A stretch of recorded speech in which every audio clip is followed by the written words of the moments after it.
Assalamualaikum warahmatullahi wabarakatuh. Salam sejahtera untuk kita semua. Shalom. Salam demokrasi.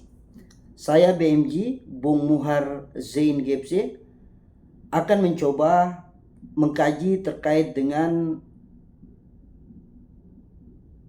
adanya keputusan MK nomor 60 di tahun 2024 ini yang mencoba untuk mengembalikan ruh demokrasi yang sebenar-benarnya demokrasi. Tentunya kita ketahui bahwa MK dengan keputusan barunya di nomor 60 tahun 2024 ini yaitu mencoba mengevaluasi, menyempurnakan dan memperbaiki nilai-nilai demokrasi yang ada di dalam ketentuan pencalonan kepala daerah yang sebentar lagi akan digelar di seluruh Indonesia. Tentunya mendapat banyak kontra maupun pro atau dukungan.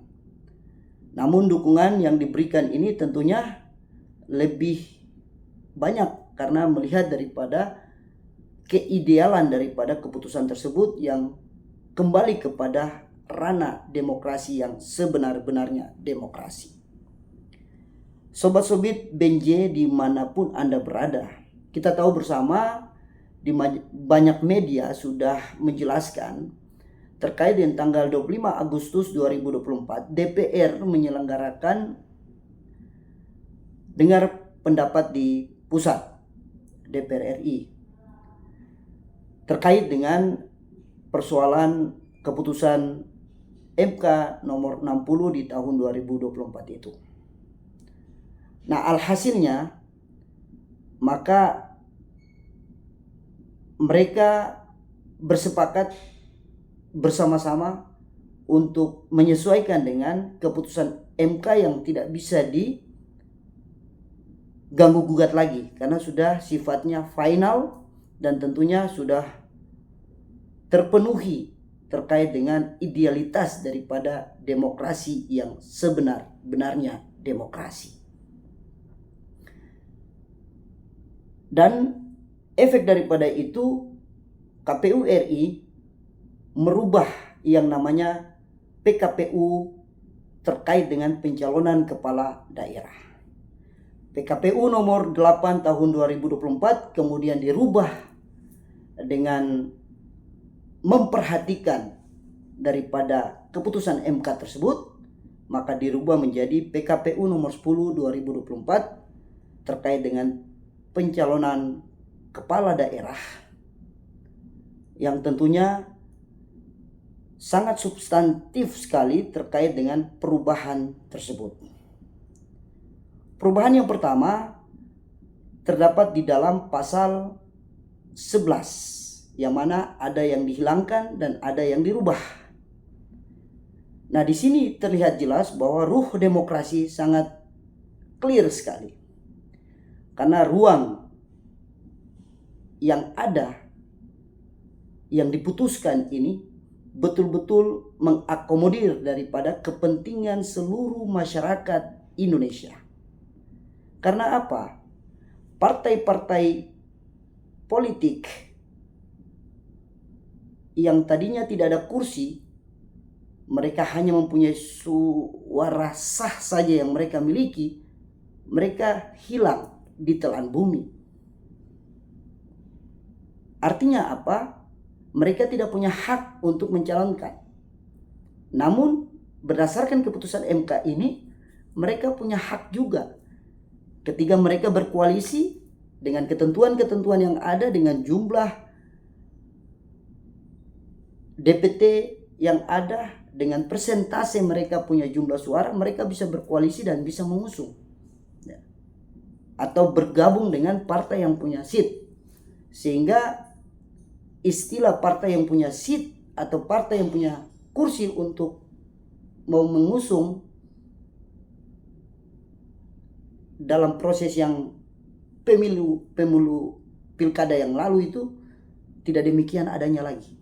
Jadi semua sudah mempunyai ruang yang sama, partai-partai non-SIT yang juga merauh suara sah daripada masyarakat, sehingga kesannya bahwa suara sah masyarakat yang diberikan itu tidak hilang.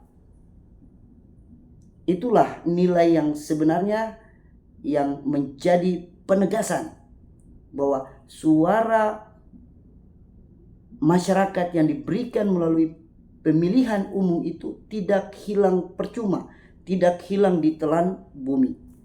Sehingga dengan dasar keputusan MK ini itu juga dihitung seperti itu. Nah, sehingga dalam proses tersebut ya, ini bergulir, berjalan, dan sudah dipublikasikan, disosialisasikan, dan disiarkan secara menyeluruh di seluruh Indonesia. Dan perubahan PKPU ini sangat mendasar sekali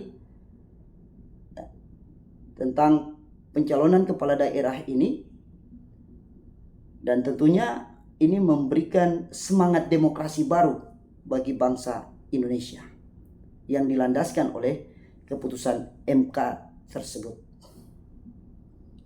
Namun yang menjadi persoalan yang perlu diperhatikan lebih lanjut adalah terkait dengan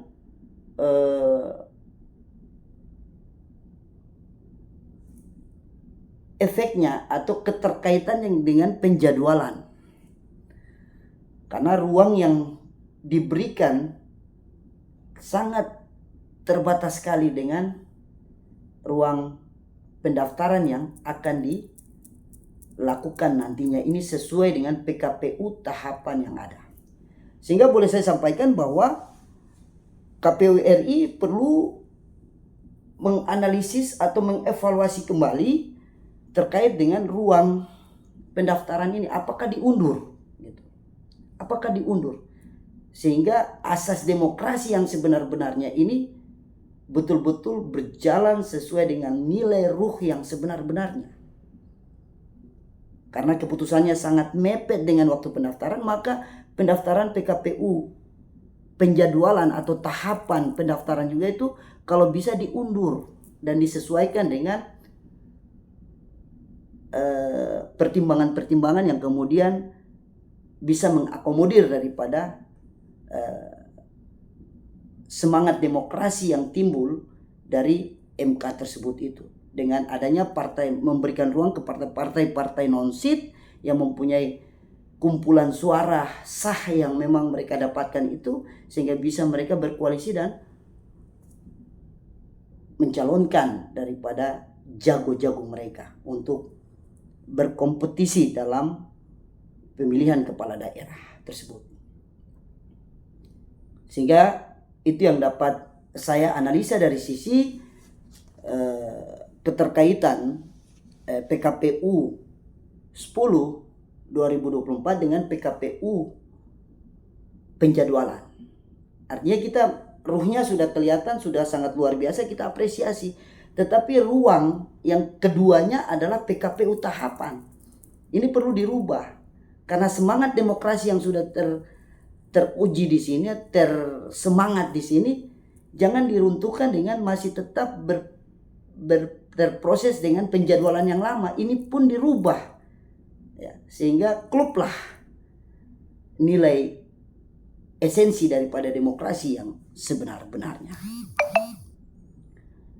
Sobat-sobat BNJ yang saya sayangi dan saya kasihi, tentunya ke depan kita harapkan bahwa dengan semangat esensional daripada keputusan MK ini, tentunya ke depan perumusan tentang kursi di DPR juga ini harus menjadi perhitungan, harus menjadi evaluasi, harus menjadi kajian kembali bahwa partai-partai yang sudah berjuang untuk mendapatkan suara sah daripada masyarakat ini jangan sampai hilang percuma. Maka kalau boleh usulan saya, maka kedepannya di pemilu legislasi partai-partai yang tidak mencukupi daripada perhitungan sunlight yang kemudian mereka gugur ya dan hilang percuma, masyarakat punya suara sah ini, maka mereka bisa berkoalisi mencukupi persentase. Jadi ada satu pasal lagi sehingga dalam kursi DPR juga ada kursi koalisi, di mana koalisi daripada partai-partai yang pegang suara sah yang tidak mencukupi daripada nilai tersebut sehingga tidak hilang, itu digabungkan menjadi satu kursi. Karena alasannya jangan kita hilangkan daripada suara sah daripada masyarakat. Karena itu esensi demokrasi yang sebenar-benarnya. Ini harapan besar saja untuk KPU RI dan kemudian bisa menjadi kajian secara bersama di DPR RI Komisi 2 tentunya. Mungkin itu saja yang dapat saya sampaikan. Kurang dan lebih saya mohon maaf. Inilah semangat yang kita hadirkan dalam rangka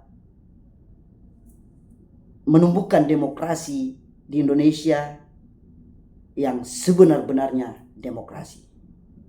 Sekian, wallahu muwaffiq ila aqwamit thoriq. Wassalamualaikum warahmatullahi wabarakatuh. Salam sejahtera untuk kita semua. Shalom, salam demokrasi.